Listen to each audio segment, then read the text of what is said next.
Hello everyone, welcome back to Simple Veg. आज हम बात करेंगे एपीएसएसबी रिक्रूटमेंट प्रोसेस का बारे में। रिसेंटली एपीएसएसबी ने 1370 पोस्ट का एडवर्टाइजमेंट दिया था, जिसमें अभी पीईटी और पीएसटी का एडमिट कार्ड निकल के आ गया। आप सबको कुछ चीज जानना जरूरी है कि जब से एपीएसएसबी ने ये 1370 पोस्ट के लिए एडवर्टाइजमेंट अनाउंस किया था, कुछ चेंजेस हुआ है जो उन्होंने लाया है। और पीईटी और पीएसटी एडमिट कार्ड के साथ आपको कुछ इंपॉर्टेंट नोट भी दिया गया है। तो ये सब के बारे में आज मैं बात करूंगा। ये था अनाउंसमेंट एडवर्टाइजमेंट जो डेट 3 मई 2023 को दिया था, और कुछ टेंटेटिव डेट भी उन्होंने अनाउंस किया था, जैसे कि 18 अगस्त को 2023 को पीईटी और पीएसटी का टेंटेटिव डेट अनाउंस किया था। इसके बाद tentative date of written examination 26 November 2023 को होगा बोल के टेंटेटिव डेट अनाउंस किया था, और टोटल पोस्ट था 1370। और कुछ चेंजेस जो लाया था बीच में एपीएसएसबी ने ये एडवर्टाइजमेंट देने के बाद, उन्होंने जो डिपार्टमेंट ऑफ डिजास्टर मैनेजमेंट ने उन्होंने 2 पोस्ट को कैंसिल कर दिया, विड्रॉ कर दिया। तो अभी पोस्ट कितना रह गया बोलने से 1368 पोस्ट। ये 2 पोस्ट था एमटीएस का। और इसके बाद नेक्स्ट में जो डेवलपमेंट आया, जो चेंज किया, जो कांस्टेबल का था, कांस्टेबल का एज लिमिट जो 18 से लेके 22 तक था पहले, तो उसको बना दिया 18 to 24, 2 साल बढ़ा दिया। ये फिर एक उसी का ही एग्जाम को लेके फिर से एक नोटिफिकेशन आया कि एडमिट कार्ड निकल गया बोल के। आप एडमिट कार्ड 4 अगस्त to 18 अगस्त के बीच में डाउनलोड कर सकता है। अगर कुछ प्रॉब्लम है तो आपको 10 तारीख तक कंप्लेंट कर लेना चाहिए। इसके बाद एडमिट कार्ड कुछ इस तरह होगा, यहाँ पे डेट, इसके बाद रिपोर्टिंग टाइम दिया होगा यहाँ पे। इसके बाद आप कौन सा पोस्ट के लिए पीईटी देने वाला है, कांस्टेबल, फायरमैन, ये सब के लिए। इसके बाद roll number, name, date of birth, category APST male. इसके बाद एक्स सर्विसमैन आप है कि नहीं, यस नो में। फिर टीसीएल अगर है तो यस नो, क्योंकि टीसीएल के लिए कुछ कंसिडरेशन होता है, हाइट का कंसिडरेशन होता है। इसके बाद फोटो आईडी प्रूफ, ये आप जो दिया है वो ये आएगा यहाँ पे, और यहाँ पे आपका फोटो आएगा, और यहाँ पे सिग्नेचर। तो कुछ इंपॉर्टेंट इंस्ट्रक्शन है यहाँ पे। ये इंस्ट्रक्शन को हम लोग डिटेल स्टडी करेंगे। फर्स्ट भी क्या दिया है कि जो आपका जो एडमिट कार्ड है, जो पीईटी और पीएसटी के लिए, वो जो जस्ट प्रोविजनल है। क्या है? प्रोविजनल है, वो प्रोविजनल है। इसके बाद आप मत सोचिए कि आपको पीईटी और रिटन एग्जाम देने दे रहा है, तो आप मत सोचिए कि आपका जो कैंडिडेचर है वो जो मतलब डायरेक्ट वेरीफाई हो चुका है, ऐसा मत सोचिए। क्योंकि जब आप पीईटी देगा, रिटन एग्जाम देगा, मेडिकल एग्जाम देने के बाद, ये सब खत्म हो जाने के बाद आपका वेरिफिकेशन होगा। एक बोर्ड बिठाएगा, वेरिफिकेशन होगा, और वेरिफिकेशन में जो आपने डॉक्यूमेंट्स में जो सबमिट किया है, जैसे कि जो फॉर्म फिलअप करने समय जो सबमिट किया है, पेरेंट्स का नाम हो गया, खुद का नाम, क्वालिफिकेशन, जो कैटेगरी हो गया, ये सब चीज का सबका ओरिजिनल डॉक्यूमेंट चाहिए होगा। अगर कुछ भी गलत मिला आपको, आपका कैंडिडेचर को कैंसिल कर देगा, वो लोग कैंसिल कर देगा। और बोर्ड जो फर्दर नेसेसरी एक्शन भी ले सकता है आपको, आपने गलत इंफॉर्मेशन या कुछ इनपुट दिया बोल के। ये था फर्स्ट। सेकेंडली, आपको लोकेशन जानना जरूरी है। लोकेशन सेम ही रहेगा सबका, ये लोकेशन है सबका, पीटीसी बंदरडीबा में होगा। इसके बाद आपका टाइमिंग है, सुबह में 6:30 AM को पहुंचना है, और 6:30 AM से गेट खुलेगा और गेट क्लोज होगा 8:30 AM को। आपको 2 घंटा के अंदर में घुस जाना है, घुस के आपको बायोमेट्रिक टेस्ट तो कुछ होगा। तो मेरा एक्सपीरियंस का हिसाब से 6:30 AM गेट खुलेगा। आप 6:30 AM को मत जाइए, आप सुबह जाइए, और भी सुबह 3-4 बजे ऐसा को जाइए, क्योंकि बहुत लंबा लाइन होता है। जो पहले पहुंचता है वो पहले घुसता है, क्योंकि जो पहले घुसेगा उसका जो पीईटी है वो जो 8-9 बजे को हो जाएगा, 8-9 बजे के बीच में हो जाएगा, तब धूप कम होता है। अगर धूप देने का दिन में होने से अगर आप लेट जाएगा तो पीछे होगा, तो आपको 12-1 बजे धूप में आपको पीईटी या पीएसटी करना पड़ेगा। इसलिए मेरा सलाह है कि आप लोग जल्दी जाए सुबह एक दिन के लिए। नंबर 4 पे आपको वो दिन में अगर आपका जो फोटो आईडी था, यहाँ पे आधार कार्ड है ना, अगर फोटो आईडी आप भूल गया वो दिन को, कोई बात नहीं, आप दूसरा आईडी भी दिखा सकते हैं, जैसे कि पैन कार्ड हो गया, आधार कार्ड हो गया, ड्राइविंग लाइसेंस, वोटर आईडी या गवर्नमेंट ऑथोराइज कुछ भी फोटो आईडी जो ओरिजिनल है, वेरिफिकेशन के लिए दिखा सकता है आप। लेकिन क्या चीज होना है कि आपका नाम सेम होना है, जो एडमिट कार्ड में है और जो वेरिफिकेशन दिखाएगा उसमें नाम जो सिमिलरिटी होना है। नंबर 5 पे क्या दिया है बोलने से, आप पीईटी और पीएसटी कंप्लीट नहीं होने का आगे में आपको कैंपस छोड़ने नहीं देगा, तो आपको खत्म होने तक बैठना पड़ेगा।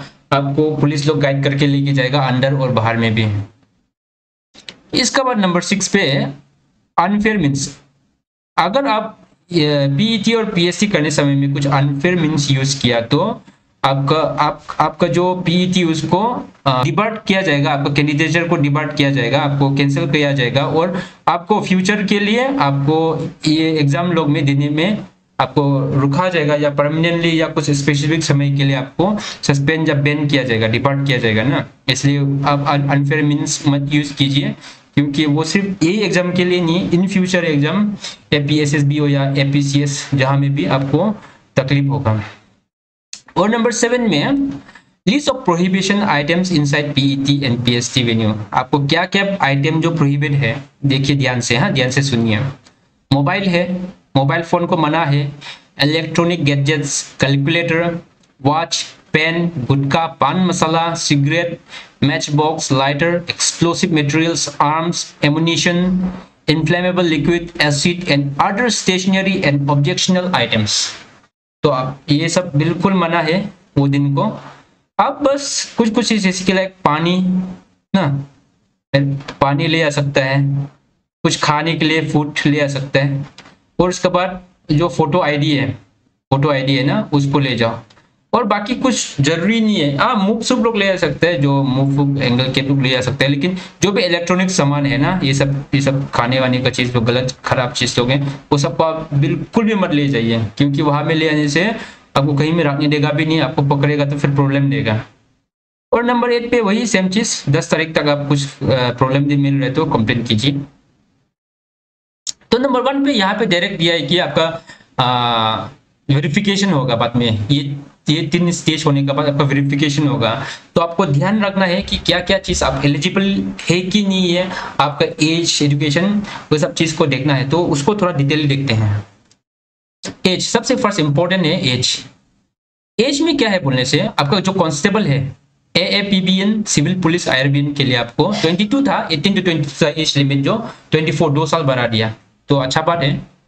और पोस्ट भी ज्यादा है, 1045 पोस्ट है।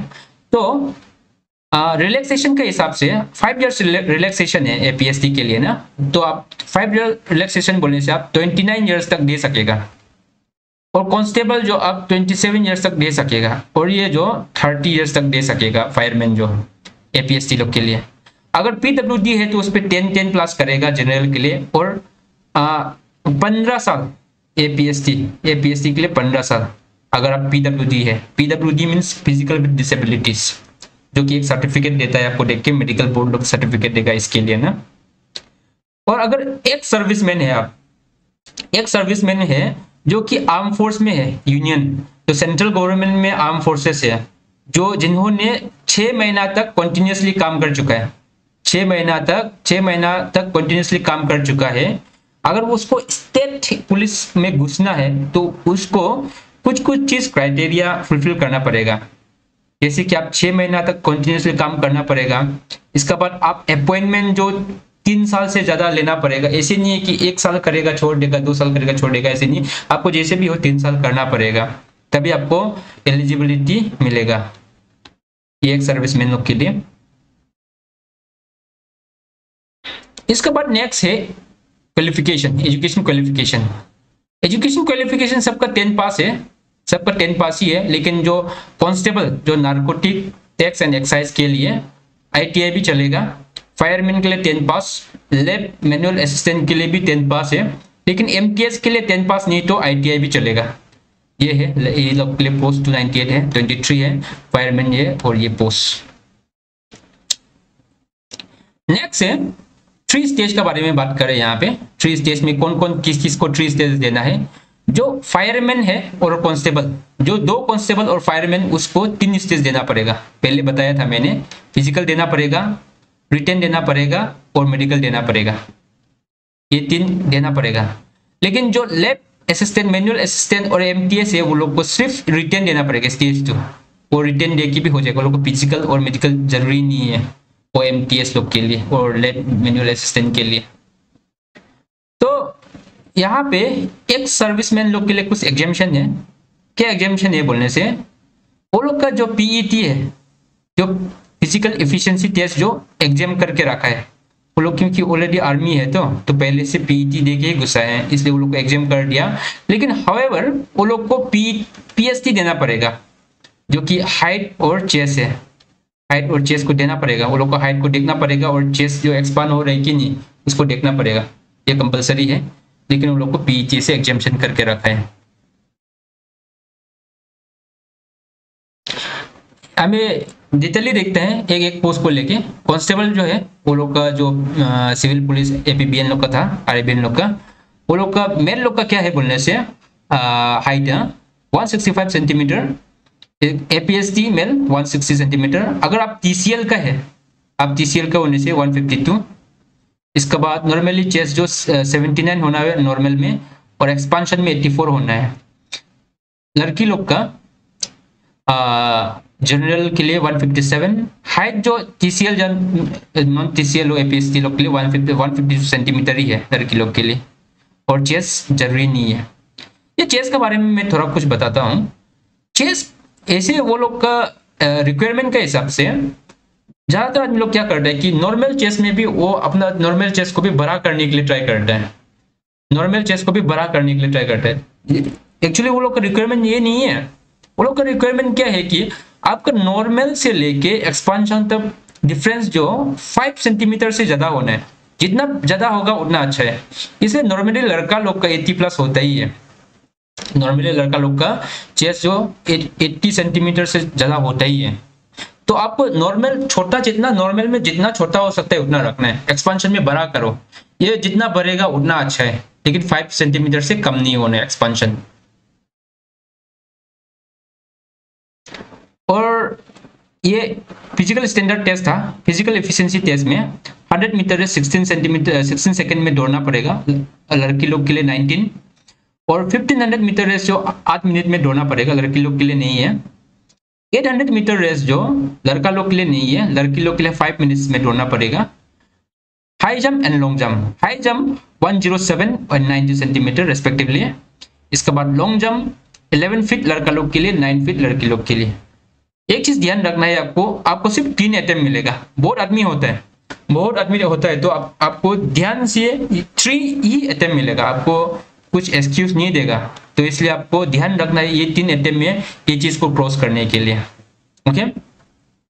और एक सबसे बड़ा आइस, ये ना आइस, आदमी लोग का सबसे बड़ा एक क्वेश्चन होता है कि आइस, क्योंकि ज्यादातर आदमी लोग का चश्मा पहनता है, ज्यादातर आदमी लोग चश्मा पहनता है। तो वो लोग का एक प्रॉब्लम है कि हम चश्मा पहनते हैं, हम क्वालिफाई होगा कि नहीं। हाँ, अगर आप चश्मा पहन के पूरा 6x6 दिखाई दे रहा है तो आप क्वालिफाई है। अगर आप चश्मा पहनने के बाद भी आपका आंख जो 6/12 तक होता है तो आप भी क्वालिफाई है। ये बेटर आई है, ये वर्स आई है, करेक्टेड विजन बोला है ना चश्मा पहनने के बाद। चश्मा पहनने के बाद तो अगर आपका आंख अच्छा ही है तो अच्छा ही है, लेकिन आंख खराब होने के बाद भी अगर चश्मा पहन के आपको 6/6 टू 6/12 तक होता है तो आप एलिजिबल है। लेकिन एक चीज ध्यान रखिए यहाँ पे, no colour blindness. Colour blindness बिल्कुल भी एक्सेप्ट नहीं करेगा फोर्स में, जो आर्मी हो, पुलिस हो, जो भी जगह में हो। कलर ब्लाइंडनेस एक्सेप्ट नहीं करेगा। अगर आप कलर ब्लाइंडनेस है तो आप मत तकलीफ मत कीजिए, पीईटी मत दीजिए, रिटन सिटन कुछ मत दीजिए, क्योंकि आपको बाद में जाके मेडिकल टेस्ट में कलर ब्लाइंडनेस में आपको गिराना ही है, ऐसे बेकार में दुख होगा।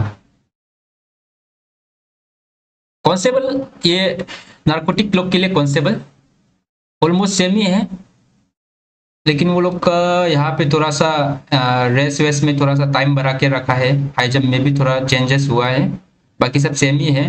विजन फिर नो कलर ब्लाइंडनेस आग का भी सब सेम है। दो पोस्ट है यहाँ पे। फायरमैन, फायरमैन के लिए यहाँ में पीएसटी फायरमैन फॉर्मल, लड़का लोग के लिए हाइट 165 160, टीसीएल के लिए 152, चेस्ट फिर से वही सेम। यहाँ में फिजिकल एफिशिएंसी टेस्ट जो फायरमैन लोग के लिए थोड़ा अलग है। 100 मीटर रेस आप 10 किलो बुक के 1 मिनट में दौड़ना पड़ेगा। क्लाइंबिंग ए रोप और vertical pipe to a height of 8 feet from the ground, 8 feet ऊंचाई उठना पड़ेगा आपको, रोप या कुछ वर्टिकल पाइप में ऊंचाई में 8 फीट ऊपर तक उठने देगा। इसके बाद लॉन्ग जंप आपको 3 अटेम्प्ट मिलेगा, 12 फीट को मारना ही पड़ेगा लॉन्ग जंप ना, 3 अटेम्प्ट मिलेगा। और आई का सेम है, करेक्टेड विजन और नो कलर ब्लाइंडनेस एक्सेप्ट नहीं करेगा। फायरमैन का 25 तक है, 18 to 25 जनरल के लिए, एपीएसटी के लिए 30 तक हो जाएगा, और पीडब्ल्यूडी के लिए 15 था ना तो 40 इयर्स। और ये सब लैब अटेंडेंट, मैनुअल असिस्टेंट और इसका बाद एमटीएस, ये सब के लिए आप 35 प्लस 5 होने से 40 इयर्स तक आप दे सकिएगा एमटीएस ये सब के लिए। और ये सब के लिए सिर्फ ओनली स्टेज 2, हाँ स्टेज 2 मतलब रिटन एग्जाम ही होगा, सिर्फ रिटन एग्जाम ही होगा, फिजिकल और मेडिकल नहीं होता है। और स्टेज 2 के बारे में थोड़ा बताएंगे। रिटन एग्जाम का 300 मार्क्स होगा, 300 मार्क्स में इंग्लिश का 50 क्वेश्चंस होगा 2-2 मार्क्स करके, एलिमेंट्री मैथ्स का भी 50 2-2 करके 100 मार्क्स होगा, जनरल नॉलेज का भी 50 करके 2-2 मार्क्स होगा, तो टोटल होगा 100 100 100 300, English maths and GK 300 marks. तो कुछ सिलेबस लोग आप डिटेल आप खुद से देखिए, यहाँ पे क्या क्या सिलेबस है आप लोग डिटेल देखिए। और उसके बाद कुछ इंपॉर्टेंट चीज है, हर सब्जेक्ट में आपको 33% स्कोर करना पड़ेगा, मतलब आउट ऑफ 100 आपको 33 क्रॉस करना ही पड़ेगा जैसे भी हो। अगर आपको कोई सब्जेक्ट में जैसे कि मैथ्स में 100 मिल गया, इंग्लिश में आप 33% क्रॉस नहीं किया तो आप फेल है। आपको तीनों में ही 33% क्रॉस करना ही पड़ेगा, कंपलसरी है। और नेगेटिव मार्किंग नहीं होगा। अब ये मल्टीपल ऑब्जेक्टिव टाइप क्वेश्चन है, तो ऑब्जेक्टिव टाइप क्वेश्चन में आपको एमसीक्यू मिलेगा, तो आप टिक मारती रहिए, ओएमआर देगा तो आप उसको राउंड मारती रहिए, नेगेटिव मार्किंग नहीं है, अच्छा बात है। और मेडिकल फिटनेस टेस्ट बाद में होगा, ये फिजिकल और रिटन एग्जाम होने के बाद। और एक चीज ध्यान देना है कि जो फिजिकल और मेडिकल जो है क्वालिफाइंग इन नेचर है, जो भी क्वालिफाई कर गया पास हो गया। लेकिन अगर सब लोग क्वालिफाइंग होते रहेगा तो आदमी बहुत ज्यादा हो जाएगा, पोस्ट कम है, तो कब मेरिट में देखेगा बोलने से आपको रिटन एग्जाम आपका क्रूशियल रोल प्ले करेगा आपको सिलेक्शन के लिए। यहाँ में खुद लिखा है the final merit shall be prepare on the basis of marks secured in written exam only. तो आप इसलिए पीईटी और मेडिकल भी इंपॉर्टेंट है, लेकिन सबसे ज्यादा इंपॉर्टेंट रिटन एग्जाम पे आप ध्यान दीजिए। आपको जनरल इंग्लिश मैथ्स और जीके आपका पूरा सही होना पड़ेगा। तो वही तक था, ये सब था जो डाउट है। अब आप सबको पूरा क्लियर हो गया होगा डाउट जो। अगर क्लियर नहीं है तो एनी टाइम आप कमेंट में भी पूछ सकता है, पर्सनली कांटेक्ट कर सकते हैं, टेलीग्राम चैनल भी है, आप लोग को नीचे में लिंक दिया हुआ है। तो होप आप सब अच्छा से प्रिपेयर कर रहा होगा, अच्छा से पढ़िए, जी जान लगा के पढ़िए, ज्यादा समय नहीं है, फोकस कीजिए एग्जाम पे। और मैं आप लोग को एपी एसएसबी का बेसिस में कुछ एग्जाम पॉइंट ऑफ व्यू में कुछ नोट्स वीडियो अपलोड करता रहता है बीच बीच में, तो आप लोग वीडियो को भी देखिए। और होप आप सबको एक ऑफिसर बनते हुए देखना चाहता हूँ, ऑफिसर के लाइक गवर्नमेंट ऑफिसर, पुलिस जो भी हो, एमटीएस जो भी हो, अच्छा से दीजिए। और ऑल द बेस्ट वही बोलूँगा। और आप सब लाइक कीजिए, शेयर कीजिए मेरा चैनल को और वीडियोस लोग को, और प्लीज़ सब्सक्राइब कीजिए। मिलते हैं अगले वीडियो पे। Thank you so much.